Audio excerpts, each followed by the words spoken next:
this entrepreneur episode, it's going to get hot. It's going to get hot. I have been comparing entrepreneurship to a toxic relationship lately. It is. We keep coming back to the abuse. It's sick. It's like a little game. Ooh, it's like a psychological game. Yeah.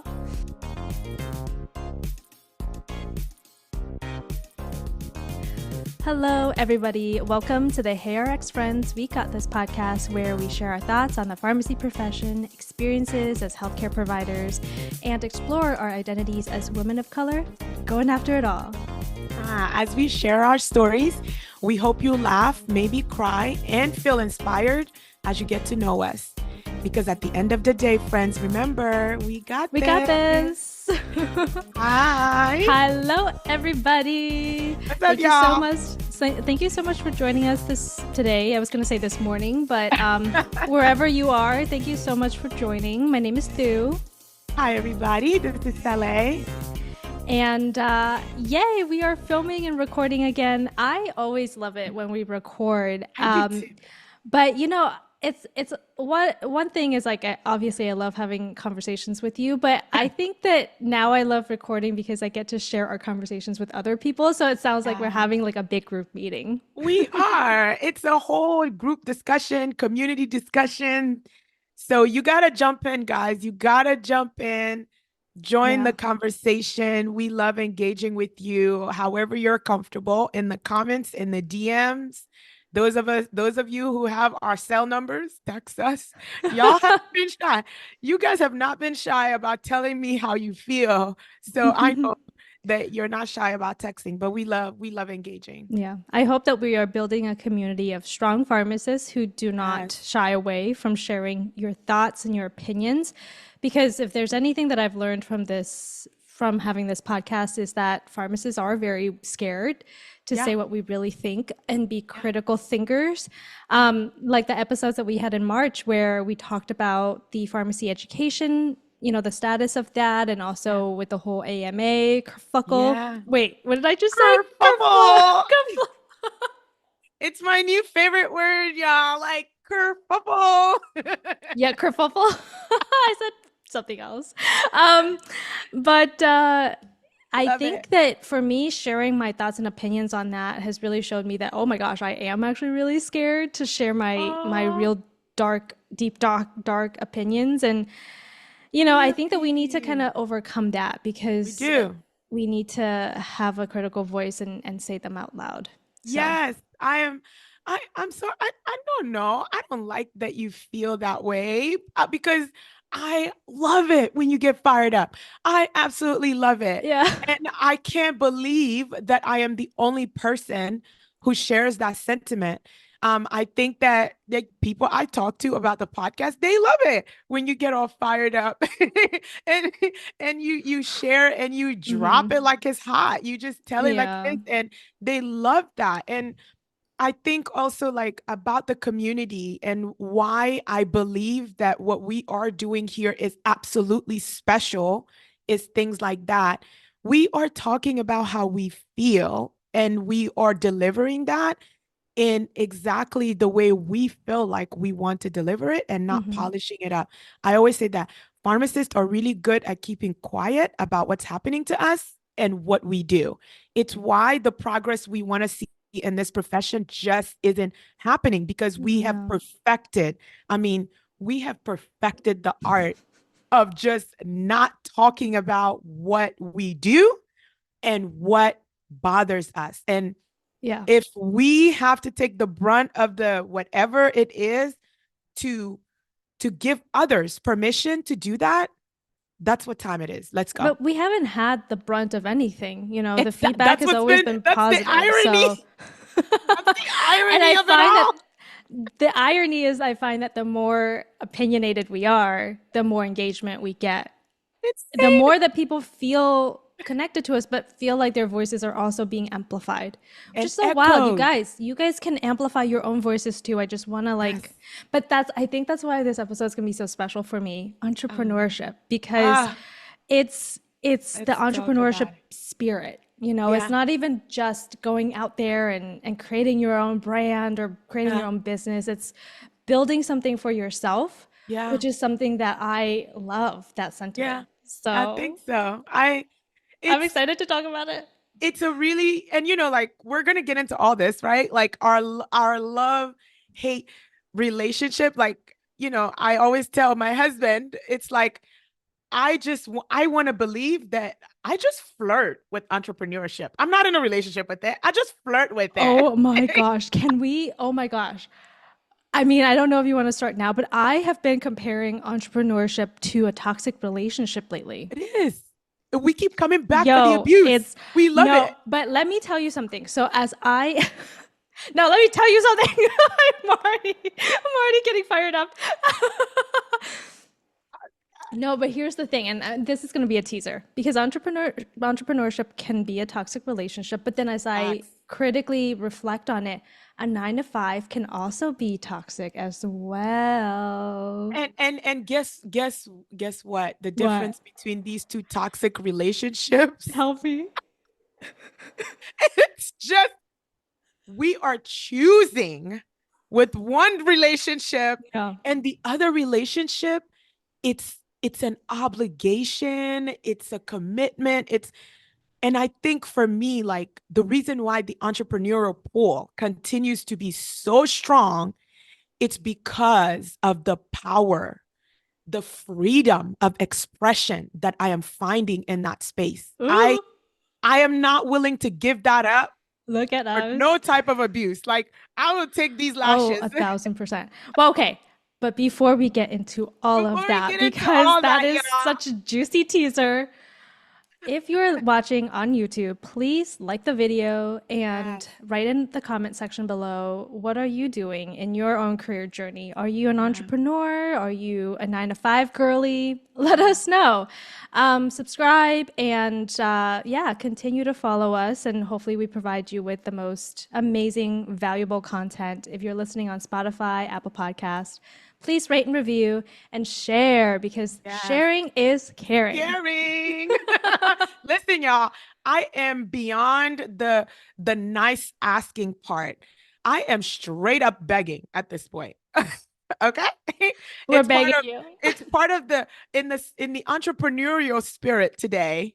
I'm straight up coming to you. I'm humbly coming to you and asking, to support us in your own little way. And you know what that is? That's just you telling a classmate, it's you telling a coworker, it's you telling a sibling, a friend. It's you sharing us on your story and telling people that you're enjoying our conversation or like we're a couple of basket case that people will enjoy listening to. I'm taking it however you're dishing it out, Yeah, okay? But we need the follows and the support, and we will greatly we appreciate it. do. And that's an amazing segue actually. I watch a lot of YouTube videos. I Yes. consume a lot of content on YouTube. And sometimes I'll run across a content creator on YouTube that's like, please subscribe, and then they'll end it with, oh, I hate that I have to say please subscribe, and feel really Oh, embarrassed about embarrassed. Yeah. asking their followers or listeners to support them. And I Yeah. think I used to be in that space. I used to feel really uncomfortable Yeah. asking for that kind of support, asking for that kind Yeah. of help, Yeah. relying on anybody to give me anything. But Yeah. unfortunately, that is a huge part of business. It's a Yes. huge part of entrepreneurship. You Yeah. have to show up and put yourself out there and not feel shy or ashamed that you want Everybody. support for your business. That's the whole A point of why you're putting hundred something percent. out. 150%. And I'm not even gonna front. That was a real phase for me for a very long time. Um, I struggled, bringing Resi Prep out of the shadows. That was it. If I brought it out of the shadows, I would be asking people to support it versus where I'd been operating for 5 years prior. They came to me. Like if they needed me, they came to me and I stepped in, ready to help and ready to deliver. But now I was bringing it out of the shadow and telling people, hey, if you know a student who's struggling, if you know a new practitioner that wants to go back and do a residency, if you know a student or learners that are just looking for a positive voice of support during their journey, I'm their person, send them to me. That that was a different type of vibe and energy. Yeah. Because it felt really dirty to me. But why though? Why does that feel I, dirty? And I'm not asking you specifically. I'm just asking, like, why as are we part so scared to do that? to Because do that. as Yeah, pharmacists, look at us, like I know. compare pharmacists with dentists, Yeah, other healthcare providers, yeah, dentists, doctors, yeah. anybody else who gets reimbursed and asks for money back for Any the services. services. Pharmacists are literally in every corner of everywhere, whatever the saying is, and we are giving out information for free. Oh, Literally, like I was yeah. asking a friend of mine a while ago, I was like, would you trust a pharmacist to answer questions about medications? And they're like, yeah, of course. And I was like, would you pay to have pharmacists to give you medical advice Advice. and medication information? And he's like, well, but my doctors know me a little bit better. Better. And I was See, like, this is why pharmacists are this, struggling, because we are so scared to ask to have we are scared to have people pay for our services. Like, I don't know why that I is. don't know why that is. I don't know why that is. I always say that we are the only professionals who give away our intellectual property and our knowledge for free. We make you healthier for free. Why? Like, it is nuts to me, right? And Yeah. when I got into AmCare and all the work I started doing with transitions of care and AmCare and started realizing that I could put numbers to decreasing the number of people that kept coming back to the hospital. Why isn't some of a piece of that pie coming back to this department? Pharmacy is viewed as like this money spending department. We buy drugs, those drugs get used or wasted. But we are grossly undervalued as a department that can actually make this institution Mm-hmm. money. All that has to happen is we have to step into things with wanting the respect we know we deserve in this space for our expertise and not asking for nothing, But like, demanding it. but this is also the issue of us pharmacists. Now we are fighting for provider status, getting reimbursed, right? And then I've been hearing some other pharmacists saying, a lot of pharmacists are coming to me saying that, oh, we're going to get prescriber status, but now what? What are Yeah, we going to do with the prescriber status? yeah. Or even, oh, we have pharmacogenomics. Like now we can be the champion for pharmacogenomics testing for Yeah. appropriate medication therapy. But how do we implement that? Now what? Yes. The now what is Yeah. literally stuck in pharmacists' mind. Like we are given all these opportunities. It's not like we don't have these opportunities Uh-huh. coming to us, Uh-huh. but it's like, but now what?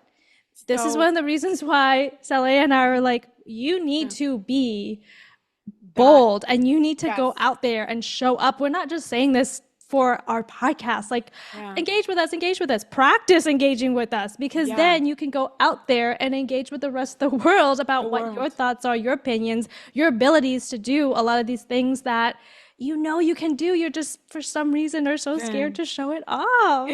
it's but so like I want to right click on a point you just made there. We get all these privileges and then what? So case in point, in Maryland now has pharmacists recognized as providers. We can bill for services here, right?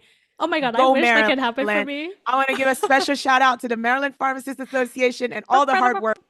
Yeah. There's a lot of work. There's a lot of work that I saw firsthand being involved with MPHA and seeing the work that they were able to do and pushing that forward and successfully. And I think there's one that they're working on right now for also PrEP. Maryland pharmacists can prescribe birth control. There's a lot legislatively that we work on here and try to accomplish. Ask me, as a person who's interested in chronic disease management and how to implement those types of services in the community, how do I go about setting up such a program and getting paid for it? I have no idea. I have no clue. Yeah. And I know that they're working on it. I know that there's a task group that's working on how rolling it out, teaching us, we got it done. This is how we're not going to do it. But the idea in my head, it's conditioning to like, this is why I'm like, this entrepreneur episode, it's gonna get hot, but it's conditioning. Everything, it's conditioning. I think that the difference between us and the nurses, the PAs, the dentists, the plastic surgeons that are on TikTok advertising, Yeah. it's conditioning. Their education conditions them to see themselves as a business. Our education conditions us to see ourselves as people of service, agents of change, people who give, people who just continue to give and give and give. And heaven forbid, should you ask for all this stuff I'm given, what do I get? Mm-hmm. It's conditioning. That's why I'm so passionate about this platform we're creating. I want the student pharmacists to understand and know it's time for a different type of conditioning. And that conditioning is build your value, build your brand, Yeah. absolutely see Not yourself as a business, because what you know and what you can do for the community, it shouldn't be, I want to help people or I want to make money. These two things can absolutely coexist together because we have too many examples that are out here where yeah. people are showing People us that people they wouldn't can. be doing this if there is no money involved in it. You know, we're not Right? all like these, I don't know, like we're not all, these givers and like volunteers. Like we're not volunteering, we're providing Conditioning. a service. We've been Um, conditioned. but Right? yeah, and also I know that you mentioned for this pharmacy students, but also for the pharmacists who've been practicing for a very long time, we Gosh. can change the way that we think about this profession, and we can also make these move forward. We can also move forward in becoming just, I don't know, bigger, bolder pharmacists of this Every profession. So, day, every single day is a chance. I have a question for you. okay, go ahead. What was your turning point? Right? Because you're talking to we're appealing to the folks that have been pharmacists for 30 plus years and telling them, yeah, you can turn Okay. this thing around at any point. What was your lollipop moment where you realized, like, you know, I think this is the move? Okay. My turning point, I can pinpoint the exact moment. And it's Yeah. actually, I've told this story before on the podcast, but a huge component of it is the pandemic. During the pandemic, when I was working as a clinical pharmacist, and I've been at that job for 5, 6 years prior.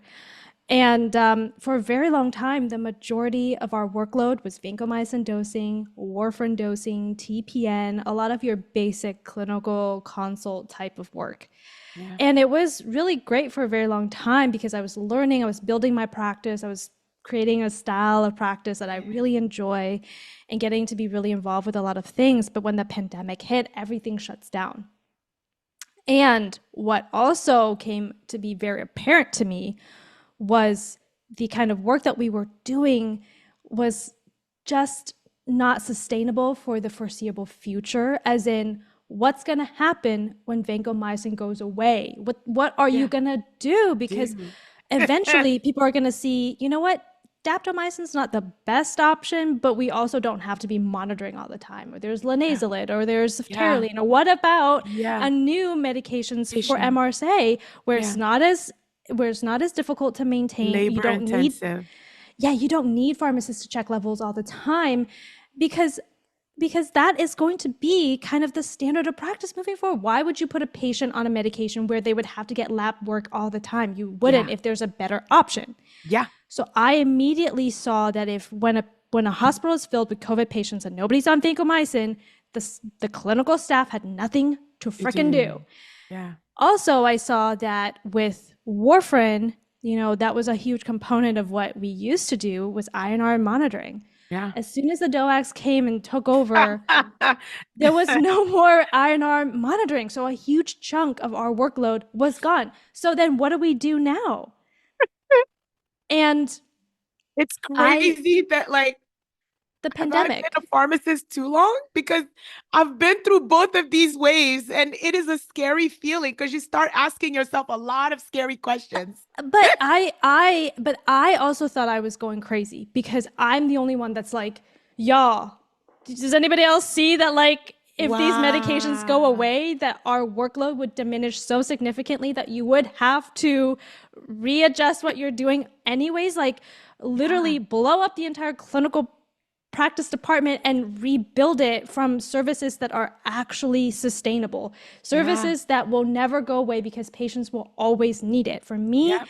transition of care was something that had always stood out to me, even as a young P3, P4, Yeah. when I was just starting out rotations, and I was like, oh, there's a thing called transitions of care. Care. Yeah. And I was like, you'll always need pharmacists to help with managing medication errors in that realm. There's always going to be a problem, and you're always going to need a Unfortunately, pharmacist there. but Unfortunately for the patients, true. but fortunately for pharmacists.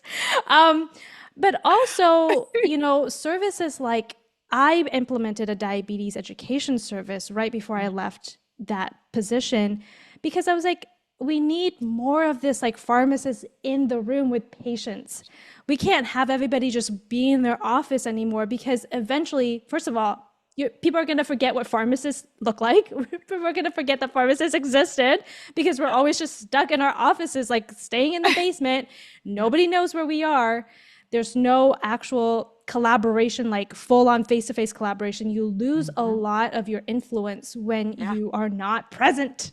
Yes. Um, so a lot of that happened, and I was starting to see all these cracks, and I was starting to be like, ah. But a lot of it too was we were getting furloughed around that time. And Uh-huh. that was also a huge push for me to be like, yo, we can't, we need to be changing our practice. Like we cannot be doing this forever because they're going to start like weaning us off anyways. I was That having that happens. existential crisis. And then the thing that broke the camel's back, right? The straw was when my mid-level manager came into my office. She knocked on my door. I opened up the door and I said, "Hi, what's going on?" And she said, "I just got let go. I got laid off 3 to 4 years before retirement." She was like So years, like close. so close to retirement, and they laid her off. And she had been at that hospital for 30 years, 30 plus years. She knew Nuts. everybody. She was Bananas. so loyal to the team that when you saw what they did to her, Yeah. they just let her go because they no longer that she was just like that. And I was like, they could do that to you. None of us are safe. None of us are safe. None of us are freaking safe few years out of retirement. And Yeah. they just decided we don't need you anymore. Imagine if you had worked in the same place Oh, for 30 years and you have not thought about leaving or no. preparing yourself to leave or being ready for the moment when they will let you go. Gosh. For me, I would be like, well, I guess I'm done because Yeah. I would not have built any kind of No. experience to go out and Yeah. get another job. Like that was heartbreaking, if anything. And Yeah. so those were the steps that led me to believe that even if I don't create my own business, even if I Yeah. am not going to go out there and build my own thing, that I Yeah. will always be prepared to go. That Girl, preach. whatever, yeah, like Preach. whatever employment I have the power over where I will be, what I will do. I am Period. going to have power over my career, not somebody else. Yes. That was, Yes. but that Yes. was the Did y'all those hear little that? things. Did y'all hear that? Power. Power. You have power over what your Power. life will look like, what your career will look like. That Yes. was what I That's had to learn what from all I'm of that. on. Yeah. That's what I'm on. Like that's what I'm on. I'm not playing about this, but like the power for me to sit down and say, you know what? I'm good on this. I'm out. The power to be like, you know what? This was cool. This was fun and all, Yeah. but it's not doing it for me anymore. Yeah. I'm out. The power to say, I'm going to take the next 6 months to invest in myself, the next 12 months to invest in myself and go do a fellowship because I want to pivot into something else. I want to reinvent myself. Yeah. Having that power, that is not something that just falls in your lap. That only happens because you stayed woke. Don't Yeah. fall asleep. Yeah. Stay woke, everybody. And I've had Like, so many friends and colleagues in the past year telling me I have insomnia because I don't know when I'm going to be let go, or I got let It's go and nuts. I didn't see it coming. I've Oh, had so many of those conversations in the last couple of years, no. and it just shows me that pharmacists, like, yes, we can be loyal to where we work. Yeah. We can do our best. Like, we want to show up for the people that we work for, the people that we work with. But at the same time, you also have to protect yourself. That, Conditioning. yeah. And I just wish, and I hope that this conversation will open up a lot of people's eyes to the idea that you have power over what it is that you want to do. And Yes. you and I've been kind of through this whole thing where it's like, okay, what's the next step in this Yes. position? And the next step was never given to us, or the next step Yes. just didn't seem like what we wanted to do. And so Yeah. that was another reason why we left. But yeah, tell us Yes. about your experience. Like, It's because it's you've taken on a whole journey, and let me tell you that being able to connect with you and work with you has really inspired me to oh then look into pivoting in my own career, yeah. because I can't be doing the same things over and over again for 10 Over. years. So tell us all about it, Sally. I think what I am most encouraged by and really inspired by every time you tell that story is that like you are so keenly tuned into what's going on around you. Like you're not just out here twisting in the winds in the cloud like I'm a clinical pharmacist. I do stuff. I get things done. Like you are awake and tuned into what's going on around you. And that is a very, very important thing that I still believe we are not teaching the next generation of pharmacists. Like, stay woke. I'm going to say it 10 We million are times. teaching them today. We're teaching them today. Pay attention to what's going on around you and stop believing that you are the exception to some rule. Someone who's worked for an organization at 30, 40 years get let go right in front of your eyes. I expected everybody at your site to have had the same response that you did. That's what I would have But expected that I don't know. I don't I'm know if they telling you, right? have. I would not be surprised that you probably were the only person and you're probably looking around like, what is wrong with No, me? How come everyone else? I felt like I was the crazy one for being Yeah, worried about all these things. I was just like, yeah, why isn't anyone worried? Like, why isn't anyone exactly. wanting more? It Exactly. was wild. That's problematic. That's so problematic to me. So kudos to you for putting doing that math and realizing like this doesn't add up. I gotta go figure this out some other way. Um, Entrepreneurship for me, and I think I've also been honest about this, it was never anything I aspired to. I didn't think that I actually loved school because I was so afraid of entrepreneurship. I knew that I knew my strengths. My strengths are if someone can teach me it, I know that I can put my own twist on it and do it exceptionally well. That's my strength. I am a great learner. I listen to people, I take feedback, I ask for it. Um, I learn like you. I look on YouTube. Like the other day, I went to Michael's because I want to start learning how to make mugs. It's a whole thing, but I learned by watching people do stuff, and then I'm like, I'm gonna do it too. I think I want to try doing that. So I knew that I was always a learner, but the idea that I could be a creator of anything, that frightened me. It was never anything I aspired to. So even when the opportunity was there to learn about entrepreneurship, I was like, oh, I'm not going to go to that track. I'm going to go to this other track where they're going to teach me how to be professional and how to advance and how to, but I'm not going to the entrepreneurial talks at the conference, right?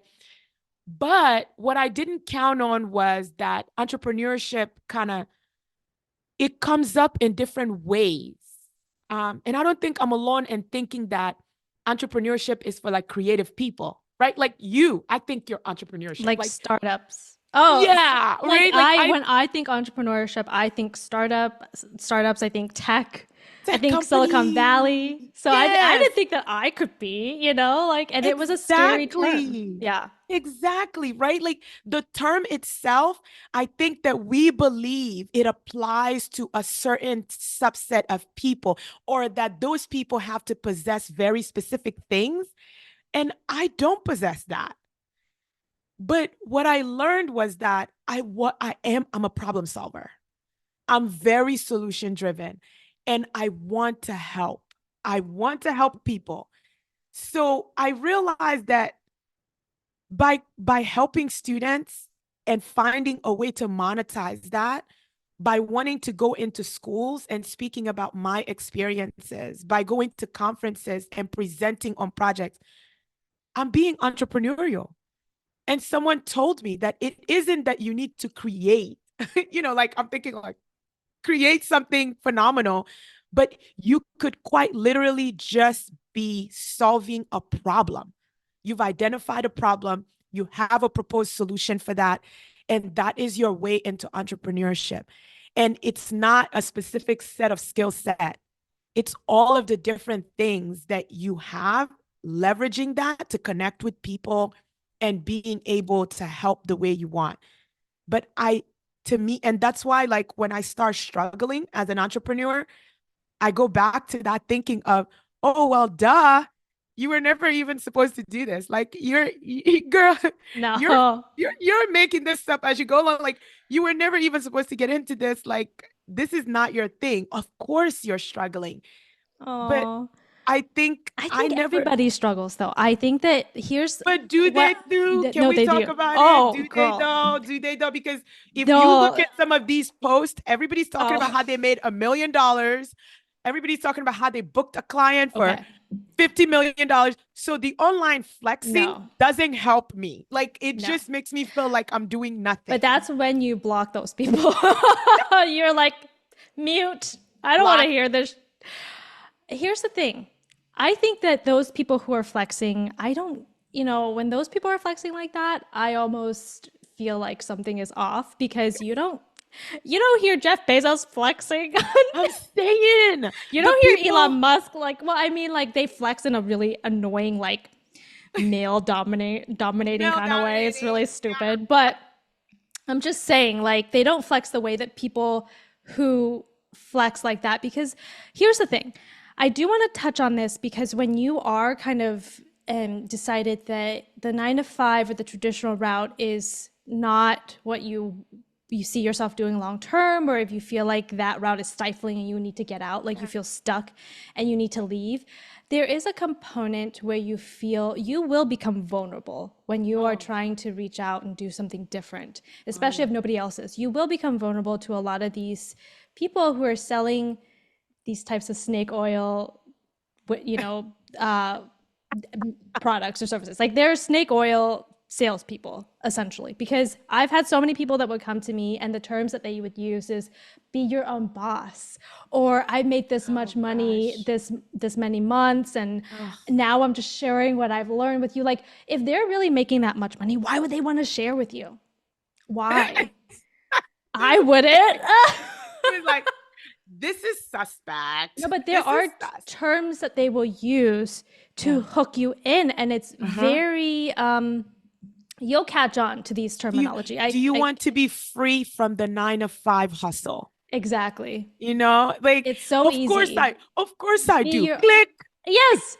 Be your own boss. Have the freedom. Don't support other people's dreams. Why can't you work on your own dream? When you're already so vulnerable, you will fall into those types of, and it's called marketing, Yeah. multi-level marketing situation, Yeah. where that is something that you want to avoid, because as actual entrepreneurs, Sally and I will tell you that no, you will not make that much money in No. a month without so much hustling, without It's putting yourself out there so hardcore. But and even when you do, I've seen so many community pharmacists, especially moms, who've tried to sell to me so many MLM schemes. Working in the community setting and in retail, it could be so stressful. And if you have a young family that you're trying to raise, of course you're going to want to have your own schedule. Of course you're going to want to build your own business. um, And of course you're going to fall into these traps of like telling me to create my own business, but you're going to help me, and I'm going to have to pay you, and then you're going to have You. to pay somebody else. Yes. It's really terrible. And if you find yourself getting anywhere near something Yeah, like that. that, you need to be very aware.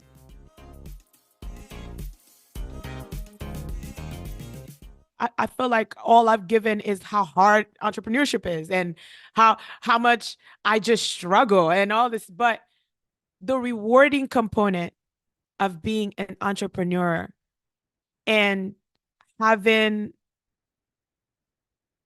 to me, it's the people. Um, I've been doing this for 8 years, right? And in those 8 years, some of the students that I've worked with, they are doing things that they and me couldn't have thought of, that that's where they were headed. So the reward of the people that I have had an opportunity to be a part of their journey, that has been rewarding. But what else has been exceptionally rewarding for me is the ability to silence so much of that imposter syndrome that I have had to walk with. It is a roommate in this journey. It doesn't go away. Roommate. It is a roommate. It's like right there. Like every single time I have a big dream, it's right there. It sits at the table with me as I record with you, and I go insane and toss out all these big ideas. Like my big goal this year for Resi Prep is to actually have a booth at the exhibit, to actually have a station and actually be visible at the expo at ASHP. I have had that goal for over 3 years and have been way too scared to do that because I'm thinking, who's going to come talk to you? And like my husband's like, you're at ASHP mid-year and you're worried about whether or not students are going to want to come talk to you about being ready for the showcase and being ready for residency. That's not the real reason you don't want to do this. You need to be honest, right? Yeah, But call her out, Henry. Call her God, out. like that ain't why you don't want to do this. Like you need to get real about why you're scared to do this. But I am scared, and it's because of all of the negative self-talk that I have had to navigate forever because I'm insecure that I don't know what I'm doing. I am insecure that people are going to be like, what is she doing here? But why do I care about that?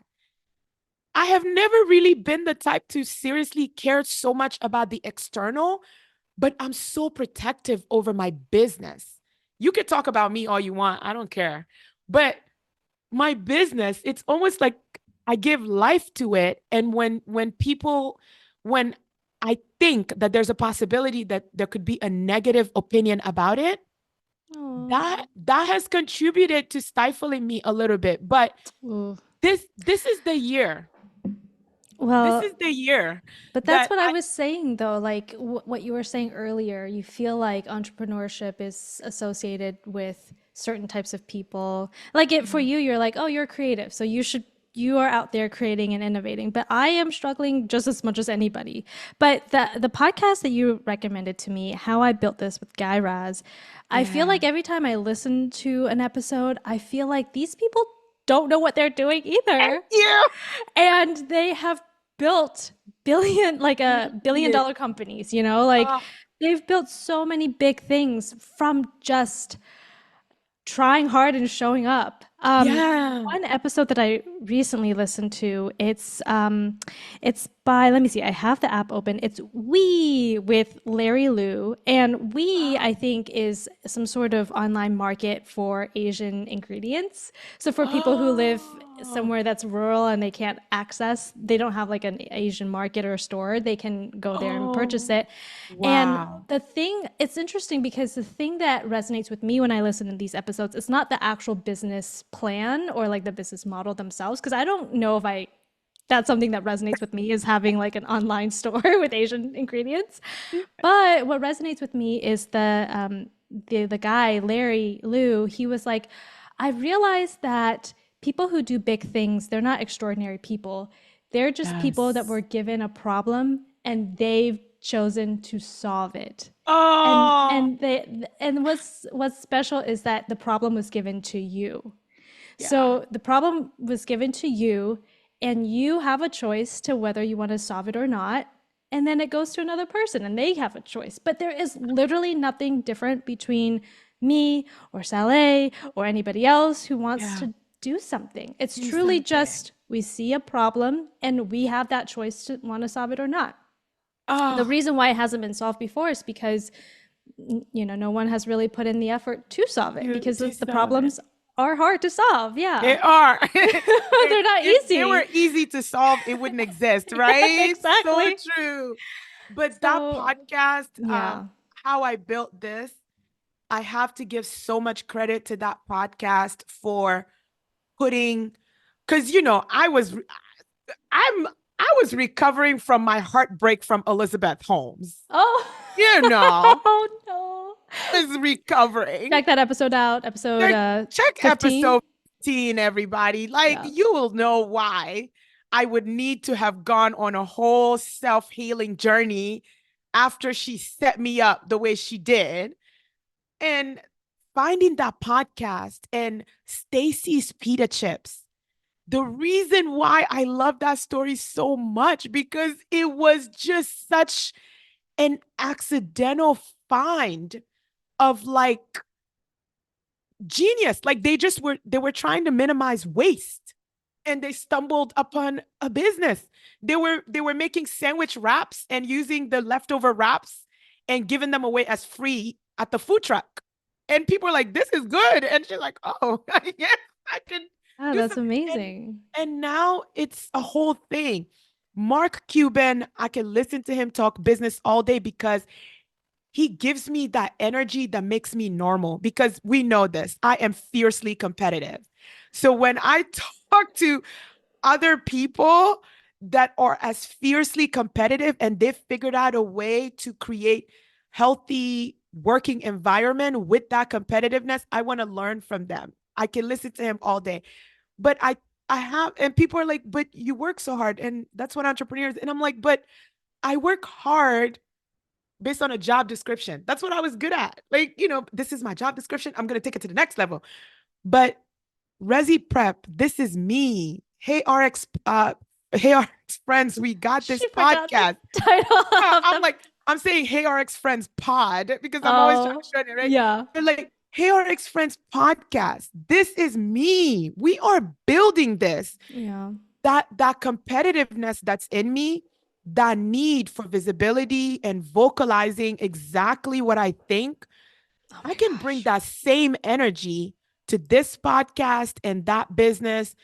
You do have to have. Let's go back to the whole toxic relationship thing because with Yeah. one of the biggest issue with creating your own business, one of the bigger struggles would be the hot and Mm, coldness of it all, for me yeah. anyways. And so if I compare it to a toxic relationship, it would be like one moment everything is going great and then the next moment it just drops and then you don't know, you haven't seen this person in like weeks and then they come back and you're like, okay. So the They- problem is the highs are so high but the lows can yes. feel really devastating as well, Oh, and you feel like the lows are the end, like you've hit a dead end and there's no more, and then as soon as you feel like you've hit a dead end, three more things show up and you're I'm like, back. Hey, honey, I'm back.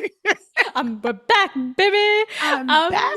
I Did know. you did you miss I me? know, it's sick. It's like And a little game. Ooh, it's it's a like a little psychological, game. yeah. And like to say that the highs are highs, or it's almost disrespectful because it is so intoxicating. It's like when I open my email and there's like 10 people in my email and they all want time on my calendar. They all want to sign up or they have a CV and I'm like, oh man, okay, get to work. It's going to be till 1 a.m. today because I got to get all this back in 48 hours. And then I could go a whole week. I'm Oh, posting like, hey, there's opening on my calendars, book time with me. Crickets. it's such, oh, it's so frustrating. it's, but Like, it's, where's but it everybody? is, but it is that toxic, like, it's toxic because the highs keep you going for a long time. Yeah, And it gets you going past some of those lows it too. does. And It then you does. start to kind of feel deflated, and then it goes back up again. It's like it's so like a emotional roller coaster. It It's is. It sickening. is. But then let's talk about the toxic traits of a 9 to 5, because for me, I'm like controlling, a Oh, controlling, partner. You need yeah. to tell me where you're going at all times. You I have to be know. here at this exact time. I'm. Oh, you have to be on time, but you have to stay late because you're salaried. Yeah. That Yeah. I am so annoyed by that, because I'm it's so like you're annoyed by late that. 10 minutes, Yeah. but you have to stay an extra hour because your salary, there's nothing we can do. You're not Yeah. overtime. What are you talking about? Uh, And you're like, are uh. you insane? So you're making up rules now. You're making up rules for funsies because there's no logic to that at all. And you have to like, can I take time off for this thing? And Oh, negotiating with it. It's you a are. controlling relationship, but you're It is also financially dependent on this person. Imagine that very. relationship where you're being controlled. You have to tell this person exactly where you are at every time, but then you're also dependent on them financially. So you feel like you Yeah. can't leave. You It's can't also leave. a toxic situation. Let me tell you just how toxic it is. Like, I have been, I think I've told you this already. Like, I absolutely believe that the reason why today, at this juncture, I am not a full-time entrepreneur has nothing to do with the viability of my business, but everything to do with the fact that I am a slave to the paycheck. I love payday. I get giddy over it. I get so excited. I like, it's payday. But Oh it's my like, God. what? Why am I so giddy? I earned it. Like, why am I acting like, Right. you know what I mean? Like, there's a gift coming. But to me, what's keeping me there? It's I've had a job forever. And the pivot to become a full-time entrepreneur, I used to tell myself, I just have to make sure that my model for Resi Prep, it's going to work. I need to make sure that the proof of concept is there, the viability of this business and the sustainability of it. I have that nailed down. I've had that nailed down at least going back 3 years. And I'm still going for jobs. I'm still looking for a job. I will still probably continue working, even though I believe it's time. But the toxicity cannot be overstated of how we can have this bond to the job security that is difficult to break. That's where I am, and Yeah. I'm not ashamed of admitting that i i I don't know how to break the chains. Yeah. And you may never be able to. And here's the thing with toxic relationships is that there is a middle ground for everything. So if you have your own business and you have found a way to make it sustainable, which many, many people have, it becomes less of those highs and lows. It becomes more steady. And then for a 9 to 5, when there's a lot of control, that's when you step in and say, no, I take over control of my Yeah. life and my career. Oh If yeah. I don't get this pay raise, then I'm going to start looking for somewhere else where I can Absolutely. make more Yeah. money.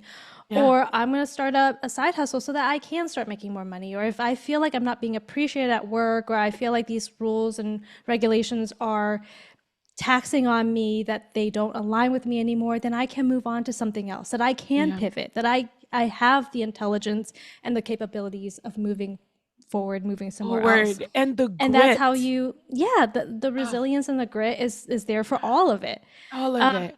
But that's how you make it less toxic in all of those situations.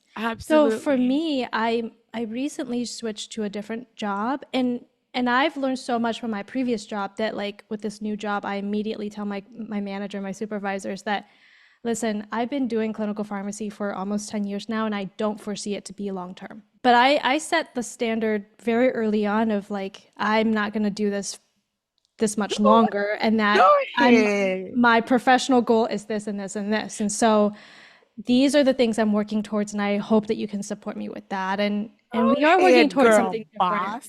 Yeah, but Go ahead, girl boss. you can make difference, or you can take control of your career, You even if you can. are being Through employed. is proof. Through is proof. Did you see how That is how bossed up you have to be in today's climate. Go ahead, girl boss. You go ahead, girl boss. Who needs Elizabeth Holmes when we have Thu, y'all? Oh my goodness, look at me. But I've had to grow so much to get here though. And I have to go through so much disappointment and feeling Yeah. stuck and feeling trapped.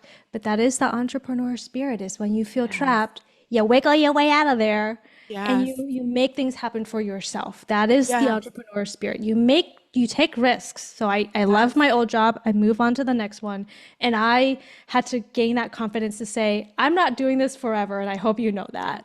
I hope you know that. And But that doesn't mean that I expect my boss to give me all of the steps. yeah. I expect myself to Yeah. figure out the stepping stones for myself with the Huh? support of them. You know, that's the difference, 100%. That's the right? difference. Mm-hmm. I mean, I had before the old job, like I thought that direction would come from the top, from my boss to be like, go after this, do this, do this, do that. And I didn't have that. So I had to rely on my ability to identify the opportunities for myself and go after it. I started to realize like this is what it is. This is what entrepreneurship is. And I'm Mm-hmm. bringing that right into my clinical practice. Oh I'm yeah. collaborating with external entities because the internal entities, they're falling asleep at the wheel. I don't have time. I have patients that need drugs, and I need to get this program up and running to help my people. Yeah. I'm going to go externally and get those resources and bring them in. Yeah. That's entrepreneurship. So it please don't stay too long in the space of only creative people, only people who have a family history and Yeah. people who have an MBA. That's what I learned from how I built this. Like Nobody has nobody, really an MBA. nobody has an They're MBA. just like random. They're literally like, if you haven't listened to this podcast before, please go listen to it. They are literally random people that just decided, I want to do this thing, you It's know? the Steve Madden was another one. Like he just was like, I like making women's shoes, and I was doing Yeah. this. Experiment, and that was the other thing, right? I love it. He's like, Experiment. ooh, I love shoes. I love women's shoes. Gonna start making them. I wanted to Super talk good. about something else that may be hard to talk about on your entrepreneurial journey, but did the lows get ever low where you flirted with quitting Oh, and or 100%. yeah, right? Every I'm like, day. I'm and like, she's like, I should don't I even even need to record? complete my sentence. I'm like, should we even record today? I don't know, Sally. I don't know. Every day, and this part might get emotional for me because I told you that I'm gonna get very emotional talking about this, but for especially for this podcast, let's just kind of like hone in on this one. I think that if I, for me, if I leave, and this is just kind of how I tell myself, if I leave without knowing that I have tried and we have exhausted everything, if I leave before doing that, I know that it wouldn't even be regretting it. It wouldn't be that I miss doing it, that I would be very, very disappointed at myself. And I'll tell you why. Um, okay, it's gonna get emotional, so Oh, just want to let dude. you guys know. But when I was 12 years old, the internet was a brand new baby. Like we are just exploring what it's like to have this weird thing that you can connect between strangers, and our computers were like giant boxes, and like we had AOL, computer disk, and you can't use the phone when somebody's on the computer. It's a whole thing. It's the beginning of a new technology age. And when I was 12 years old, which was probably like 3 or 4 years after I first dabbled with the internet, I was, surfing the web and I decided I wanted to make a website. And I started learning how, not because someone told me to, but because I just wanted to. Like I chose that for myself. Yeah. And I got really lucky because a family friend, instead of being like, why are you doing that? Like, that's so silly. He was like, oh, you want to make a website? Okay, I'll teach you how to code HTML. So then that was when I learned how to code HTML. And I was like literally in sixth, seventh grade. And then I started teaching myself how to code. And we had Microsoft used to have this program. I don't remember what it's called anymore, but you can code it and then you can kind of look and see what it looks like. And then you can learn from it. It's almost like learning a new language in a way. And, Wow. and then from that, I started making graphics to go with the website templates that I was making. And back in the day, how you get a website or how somebody would host you is that for me, there's like different ways that you can get hosted on the internet. But for me, I would find someone with a domain like saleh.com, and I Yeah. would reach out to Saleh and I would say, would you host my website? And if they like you or somehow they decided, yeah, sure, I'm willing to host you, then they would give you an address and you would upload all of your pages onto that website. It was very manual. It's not like Squarespace like what we have today. And I would just randomly reach out to a random person and ask them to host my website. And on that website, I would have like different things. It was like a fan website at some point. It was like a graphics website. But what I used to do was I used to create templates of different websites that I would make. I put them in zip files and other people can download them from me. And I would at one point make custom websites. And this was all when I was like not even in high school. It's so wild. And then What? even back then, we would have other people making websites similar to me, and we would reach out to each other and be like, can we be affiliates of each other? So then we would make little logos of our website and we would put those logos on our own individual websites and saying like, these are our affiliates. And then that's how you would find more people. And that's how you build this weird community. And this was before Facebook. This was before Facebook. My This was barely gosh. MySpace. That's why I was never on MySpace, because I was like, dude, MySpace is ugly. Like, who would go there? Go to my Wow. website, people. But I was already building and making this thing, and then even further, I started learning how to edit videos, and I would put videos with music, and I would just create little clips. And the thing is, doing that was what I had naturally gravitated towards. The Yeah. problem was that my parents did not see any value in any of it. Value. And Yeah. they did not respect any of that. Growing up, they respected so much of like the good grades, but not only that, they Academics. wanted me to do well on these standardized tests, because with these standardized tests I would get into like fancier classes or fancier high schools or like Yeah. college prep schools, and I was never able to get those test scores. I was never able to get those grades, and I felt like a big failure because I could never do any of that to please my parents. And Oh. yet I was so naturally excited and passionate about this other thing that was never really valued by Yeah. anybody. And I was doing this all in Oh. secret. And Oh I my was doing this because I gosh. just wanted to. I just like really loved it and liked it. So like I guess the emotional part for me is that right Yeah. before pharmacy school, I had a makeup blog. I've been creating content literally my whole life. I never Oh. thought that it could be anything. I never thought that I could make anything out of this. So right before the summer of pharmacy, right before pharmacy school, I was like, that's it. No more content creating. Like I'm focusing on this real job now. Like I'm gonna do this pharmacy thing, and Oh. that's gonna be my career. And I'm letting Yeah. go of all of this other stuff. And for me to be able to go back to it like Yeah. 15 years later, it's like I almost feel like I found myself again. But not only that, I could tell the little girl who started making website that like what you were doing is not a waste of time. Oh, Like dude. that, you know what I mean? Like I what you have do. chosen for yourself Yeah. was not a mistake, even though everybody thought that it was. Yeah. That what you've wanted to do and that what you've naturally gravitated towards Too. was not a mistake, and that you were not wasting your time, and that it will come back. Oh And so my for God. me, making this happen is like beyond just, oh, I want to create a business. And it is a lot of that, but it's also telling myself that like what I've chosen for myself, the things that I'm passionate about naturally, the things that I'm just naturally good at and gravitating towards, was because I was created to do this. Do that. And so Oh yeah, my it's really emotional in gosh. the sense that like Yeah, of course I want to quit this because it's really hard sometimes. It's really hard because you run I into dead can't. ends all the I time. cannot with you. You can't stay serious for even 5 minutes. And I'm like, she's like, of course I want to quit the whole thing, but Every day I'm you like, were meant to. how, Okay. but I feel this Dude. drive to go as far as I can, to show Yes. myself that each day I keep going and each day we see results and each day we are building Yes. something.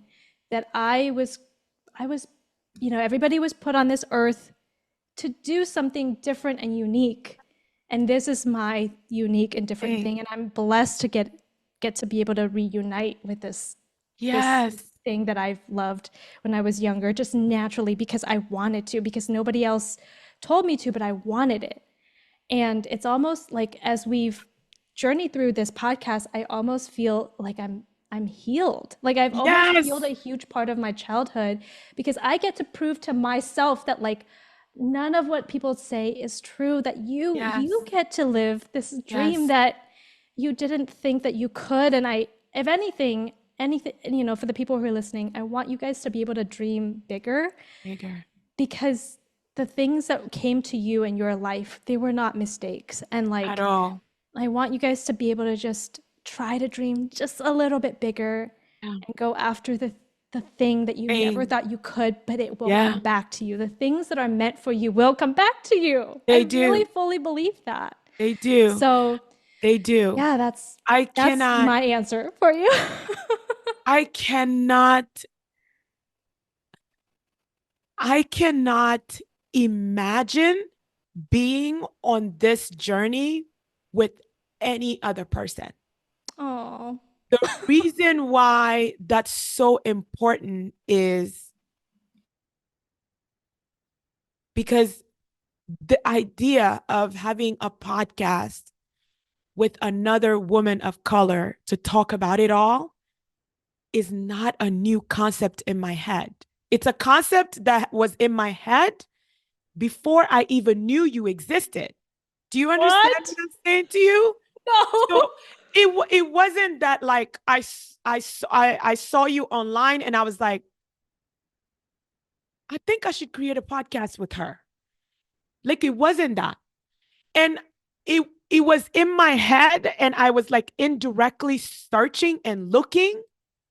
There's no shortage of other women of color in my circle that are opinionated, that are strong, that are creative, that have strong network. Like but for some reason, like it was you. Like I just felt like I wanted it to be with you. Aw. And I don't think you told me you've ever told us, because No. guys, I'm learning here as well. I don't think you've ever told us how much this, the creation of Hey RX Friends, how much of a full circle moment it is for you. But it makes so much sense. You guys don't know it because you don't know all of our BTS, but the love, the passion and the amount of heart you put into this podcast, it makes so much sense to me now. There's a poem called A Dream Deferred. Do you know it? I'm going to send it to you. No. I believe it was by Langston Hughes. I think it was Langston Hughes. Yeah. But the dream deferred poem just talks about what happens to a dream that we never go after and actualize. Does it dry up in the sun like a raisin? He has all these different analogies for it. And it ends with like things coming together. Yeah.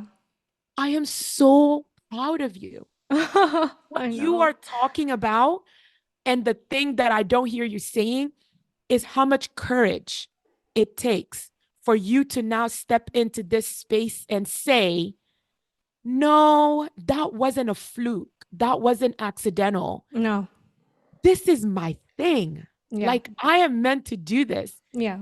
And you are amazing at what you do. Like, the things you're talking about, websites, hosting, and I'm trying to create a Shopify store for my merch. I've been at it for 2 months. I can't figure it out, dude. Yeah. You understand what I'm saying to It you? is Like, hard though, like all this new it's technology, no, no, no, but no, no. We're not gonna do that either. We're not gonna like try to be so humble that you're not going to accept these flowers I'm trying to give you. You're going to take these flowers today. yeah. You are brave for what you have been through because that was a journey and a decision to say, I know I love this, I like this, but I have to put it in a parking lot and focus on big girl things. And for life to somehow loop that back around and you're stepping into your truth and living that out, that is my greatest wish for anyone. It's a beautiful, beautiful experience. It is very healing in it. When I say I feel like Oh, I'm returning back to my home, is I'm yes. returning back to my body of like what it was to do things that I Yeah. wanted to do without Yeah. any outside, Side. influences. Like for Yeah. me to feel like I'm obligated to do this thing, like I no, it's just because this is what I wanted to do. And those years that I couldn't do it, or not that I couldn't do it, but those years that I had to like park it Yeah. away for a little bit, those years, there was definitely something that felt missing. And I think it was that urge of like, no, Yeah.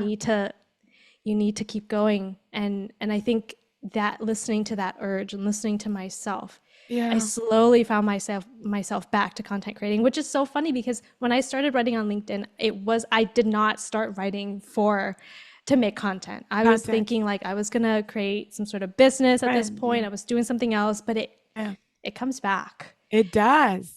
And Your heart and your you, soul, if it's meant for you, it will come back. Yeah. content creation is not my thing. We know this. You know, they don't know this, but you know this. Content creation is not my thing. But like I said, I'm a learner. So I am studying and seeing what other people who I find engaging and good creators and what they're doing and doing that. But for me, I thought about quitting Resi Prep a lot. Every application season, I think I hit a point where I think I'm going to quit. And it usually happens out of frustration. I don't understand why I continue to have such a difficult time getting into colleges of pharmacy. I don't understand why I continue to have such a difficult time partnering with professional organizations. And I don't know how to overcome it. And it's painful for me to think about it because I view it as a rejection. I really do. Yeah, every rejection, yeah. Yeah, I view it as a rejection of not just my concept, but a rejection of also me. But that is my emotional response. It's not my objective response. Objectively in my head, I just think, let me focus on my why. My why was always the students. My why was not the professional organizations. My why was not the colleges of pharmacies. My why was always the students and the new practitioners. Am I doing right by them? I keep coming up consistently with a resounding yes. And that's where my gas comes from. That's where my motivation comes from. And with HeyRx friends, right? We were starting to feel some of that a little bit on with getting brand visibility and going out and asking different other brands and other organizations to partner with us to let us help them grow in places that we are already doing well in. And each time we get circled around or turned back, it's rejection for me. It hurts. And I'm learning as an entrepreneur to take it as not right now, but not a no, but just not right now. And that has really helped me reframe some of the challenges. But I'm not a quitter. right? Like this, I also know to be true about me. I'm not a quitter. Um, I listen to understand. So even when you're saying no, I'm looking for other ways that in that no, that the door is not closed, that you are open to revisiting this again with us. Yeah. So I focus on that because I found that really useful each time I was ever told no with Resi Prep. It's just, how can I keep the door open so that I can knock on this door again and it's not awkward, it's not painful. Yeah. I am so inspired by you. Like Mm. I can't imagine the courage and how brave little Thu had to be to just say, I'm going to fulfill responsibility over my passion and what fulfills me and my creativity. And now knowing the creative Thu, I cannot, I cannot conceptualize a different version of you ever existing. You know what I mean? Like Yeah. you're constantly thinking about ways to turn anything into something visually stunning or something auditory and meaningful that when people Yeah. see it, it does something for them. You're constantly thinking that. Yeah. I cannot imagine that a different version of you ever existed. No, I know. And yeah, I just Ah, hope that the people who are listening, that everybody's got their own path and their own journey. And, yeah, maybe you're not meant to create and do something entrepreneurial, and that's okay. That's you, that's your path. yeah, But I just really, really hope that people can hone in on who they are and what they want to yeah, do. Like, ask yourself, what do you want to do constantly? really. What do you want? Because Yeah. nobody else is going to ask that for Mm-mm. you. You have to Nope. ask it yourself, right? So, Absolutely. but yeah, I appreciate that I get to share this story on this podcast because it is a very meaningful one to me. And Mhm. um, I hope that it inspires somebody in some way of just living in their authentic self. But something Yeah. really interesting, lastly, before we take off, I've been listening to a bunch of different podcasts, and authenticity, I've realized, is not that you have to stay the same all the time, Uh-huh. because there Talk is about it. authenticity and then there's also staying in your comfort zone, right? And Yes. so it's like I used to feel like, oh no, if I sell out and if I ask people to Uh-huh. support me and if I'm like doing this publicly, that like I'm no longer authentic to what people think of me. But Yeah. that's not true. I just Nope. am growing and going out of my comfort zone to become a Uh, a bigger, better version of myself. yes. So authenticity and that portion of it, like even speaking differently, even using a different Yes. language, even standing a little bit taller, Yes. even seeing myself on a different level, Yes. that's still me though. I'm not It is. leaving my authenticity behind, but I see a bigger vision for myself. And that's leaving out of my comfort zone and other people's comfort zone too, because people like to see you stay the same. The most profound thing that I was ever told about authenticity, it completely reframed my mind around what it actually is. And he told me, he's like, the worst thing that you can have happen if your goal is to be authentic is to stay the same, Oh my God. right? Like it's so simply stated, but if you hear it, it is so true and profound to its core. Oh, It's better than any definition I've seen anywhere. And I don't know how original it is. If holy he crap. read it from somewhere, we need to give credit for that, right? Yeah. Cite your references, cite your work. But this came from a mentor, and he told me that the worst thing you can do for authenticity, if you say that that is your goal, staying the same cannot be it. It is the continuous pursuit of growth.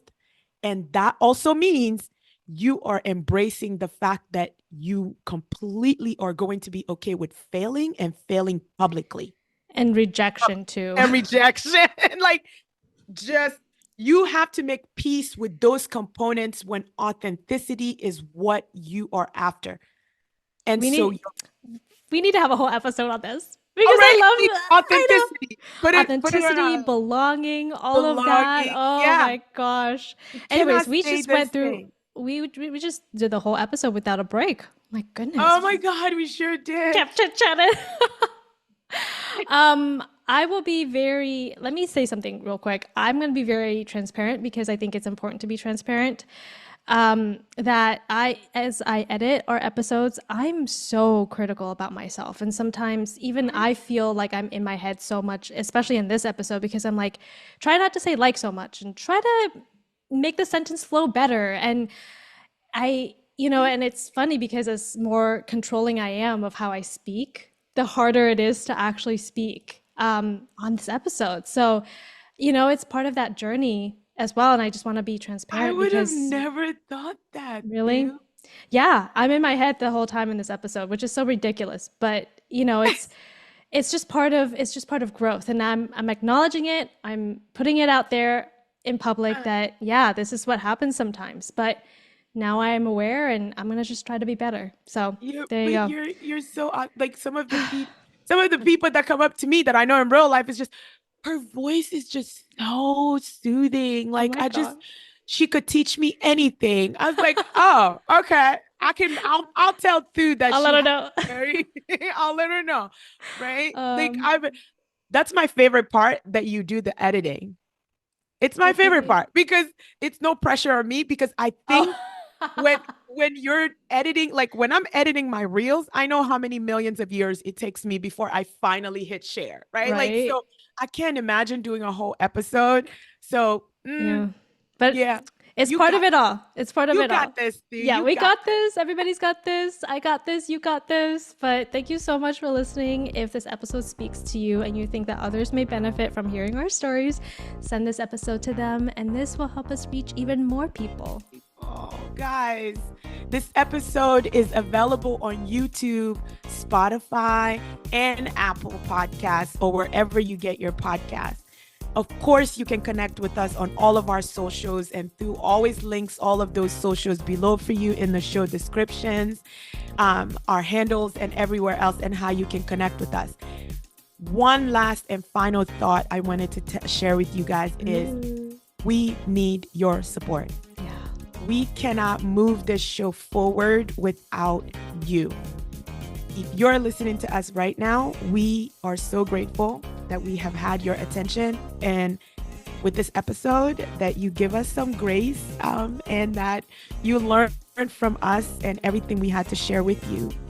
But there are so many other people out there that could benefit from some of the profound stories you heard here today through sharing with us something new about her journey to the person that she is now that we love so much. Please support us. Please like and share our stuff. And you have to remember that until next time, don't forget it. We got this. We got this. Bye. Bye, everybody.